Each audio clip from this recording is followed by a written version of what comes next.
Hey guys, welcome back to my channel. Come on, shine. And today we'll discuss one of the most famous play, Saint Joan, Joan, John by G.B Shaw. Actually, this play is not divided into acts. There are six scenes and an epilogue only. Okay, and if you would read directly the text of this play, then you will not get it properly. So, for understanding it properly, you need to go through its background first. And its background is connected with 100 years war with France and England. So guys, in this video I'll be discussing its background also, so watch till the end. So let's begin with the background. There is a character in this story named Joan of Arc. Make sure that this Joan is Joan, Joan of Arc. She has also another name, that is the Maid of Orleans. She is the original character of medieval history and also known as the heroine of France. This story is based on 100 years war with France and England, as I told before, and Chaucer also fought in this war. Likewise, Joan of Arc also fought in this war but in support of France. So later, she was made Rome Catholic saint in late 1920s. And after 2 or 3 years later, George Bernard Shaw premiered this play. And she helped France to be saved by the terminations of England. Means Joan of Arc helped France to be saved by the terminations of England, and she also evacuated England from the area of France which England has captured at first. Okay, and she was not a warrior like girl. She was just a decent, simple girl. It seems like God has made her or ordered her to be there in the war in support of France. And in this period, when she was there, when she was helping France in the war. So in this period, Charles the Seventh was the king of France. She helped Charles the Seventh a lot, and she played a great role for winning the war. But later, she has been captured by the Anglo-Burgundian forces, and in 1431, she was burnt alive. And at this point of time, she was only 19 years old, guys. Her body was totally burnt down, except her heart, because it was believed that witches' heart shouldn't be burnt down. So Anglo-Burgundian forces, or the people from France itself, they were believing that she was a witch. But now, after a long time, in 1920s, means the present day, she is remembered as the greatest saint of the history. And also she is the symbol of French unity and nationalism, because at that time she raised the thought of nationalism in the heart of French people. Okay, so this was the background of the play, which you must have to know for getting the play properly. For understanding it properly, first you need to go to the background. So all these things are the background. Then, this play was premiered in 1923 and it flourished a lot at that time, and by this G.B Shaw got a huge fame. So there are six scenes in the play, and at last there is an epilogue, as I told before. So let's begin with the play now. Joan of Arc is the simple, decent girl, and she thinks that she has a vision in which she gets an order by Saint Margaret, Saint Catherine, and Archangel Michael or Michel, whatever you want to pronounce it. So, Archangel Michael. All these threes are the saints of God, and they are guiding her what she has to do. So she went to a nobleman, Robert de Baudricourt, who was sad because his farm hens are not giving eggs. So John came to him and says that some voice is guiding to handle or to take charge of the Orleans. Means some voice is guiding her to handle or take charge of the Orleans. So for this work, I need some of your people. Will you give them to me? Joan of Arc says this to Robert de Baudricourt. Besides this, she also adds that she would also help Dauphin, who was about to be the king of France. Robert found this idea very ridiculous, but his men, inspired by John's suggestions, very much. But his men, inspired by John's suggestions, very much. Now, Robert also started being inspired by her little bit. Okay.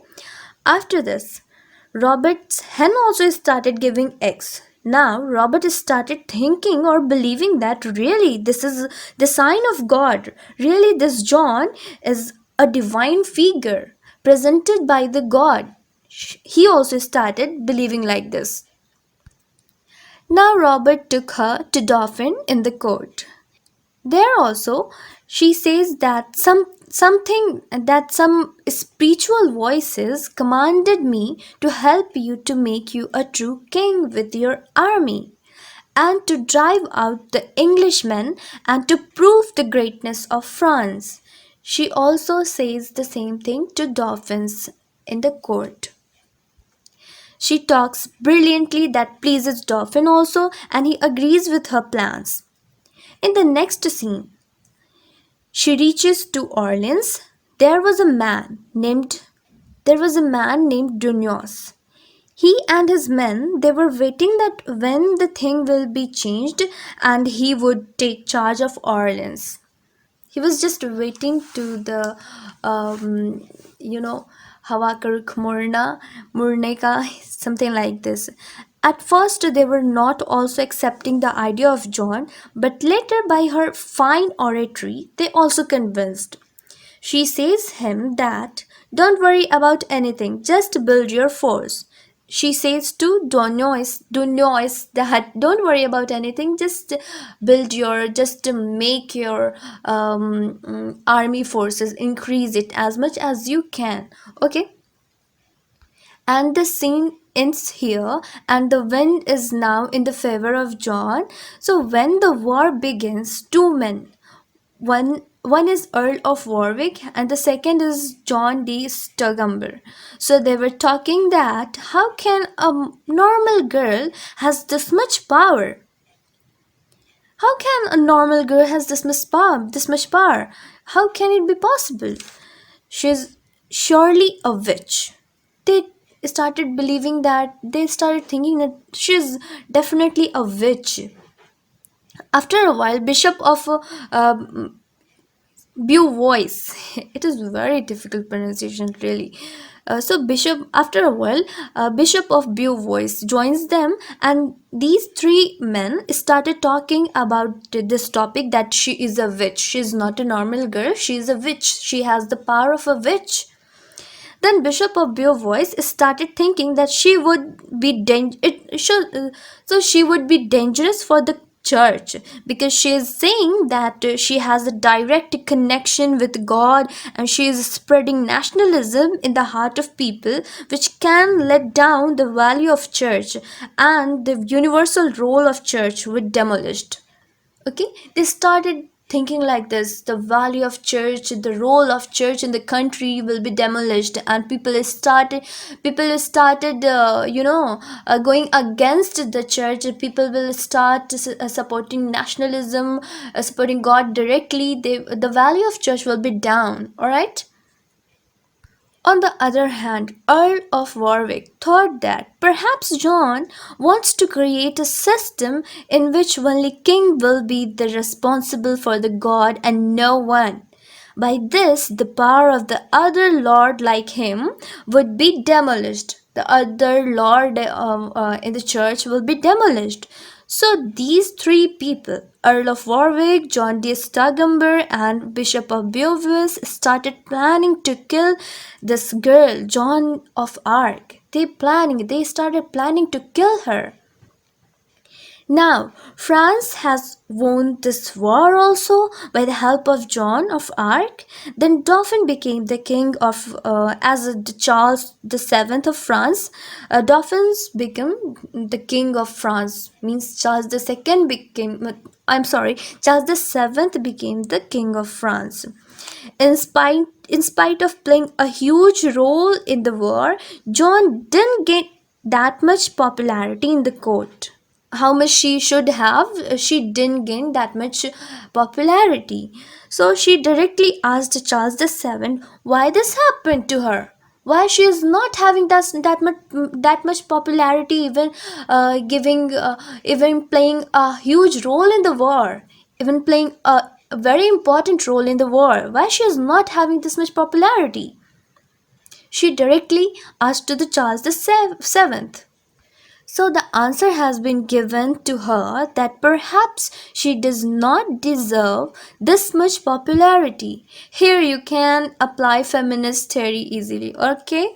Now, her work has been done and she talks to Charles VII about her going back to her house, leaving the court and going back to her house. But she again says before going to house, her wish is to win Paris also.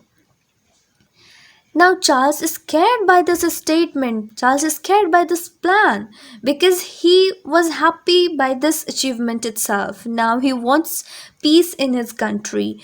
Now he wants peace in his life as well as his country. Then he warns her that if you would caught in this campaign, then no one will help you. Neither state nor church and military. No one will help you.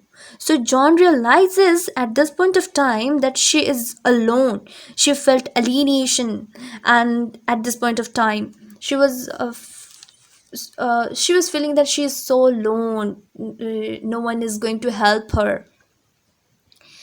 Then she declared publicly in the court that she would definitely be successful and went away. And everyone is staring her at her strange eyes and shocking eyes. After a few months, she has been captured and sent to prison. And Stargumber said that it's necessary to kill her. And Bishop was in favor of Stargumber and church officials also in favor of Stargumber that she must die. Then she was brought to the court. There she was repeatedly saying that she can directly contact with God. She has no need to go in the church people. She has no need to go in the church, okay? By this statement, Stagumber became so much furious and started torturing her and forcing her to speak up from where she gets the instructions. From where she gets the instruction. How can she say that she has a direct connection with God? Who is, directing her? Who is commanding her? How it is happening? And only bread and water given to her to eat. Then she herself started asking for death. She was so much tortured and started asking, pleading for death, for her death. And Stagumber also demanded to execute Joan of Arc publicly. After this, she was burnt alive, but before burning, she has been given two sticks placed like a cross by the soldier. Okay, so her all body was burned down except her heart. Her heart was not burned down because people were believing that she was a witch. So friends, a 9 years old girl was burned down alive, only preserving that she was a witch. And after many years of this incident, Shaw explains in his epilogue that exactly after 25 years of her death, it was believed that she was not a witch, but an innocent girl. She was an innocent girl, and also she came in the dream of King Charles VII. And in present day, in this scenario, in 1920s, a saint is being canonized in the Catholic Church itself, as you may know. And at the end of this play, John is saying that saints can do miracles. So, can I come again on the earth? Then people say that, no, no, not yet. The world is not yet too prepared to accept a great saint like you. The world is not prepared yet to accept a great saint like you. And the play ends here, and John says that mankind never wants to accept the saints. Some critics have said that this is the only tragedy of G.B. Shaw which has no villain. Now, guys, you need to keep in mind that this play was set in between 1429 to 1431, and the epilogue was set in 1456, 25 years after the end of the play. So this is it. The play ends here, and I hope you liked it. So if you liked it, so please subscribe my channel and give me a thumbs up and keep loving literature, of course. Me. Bye.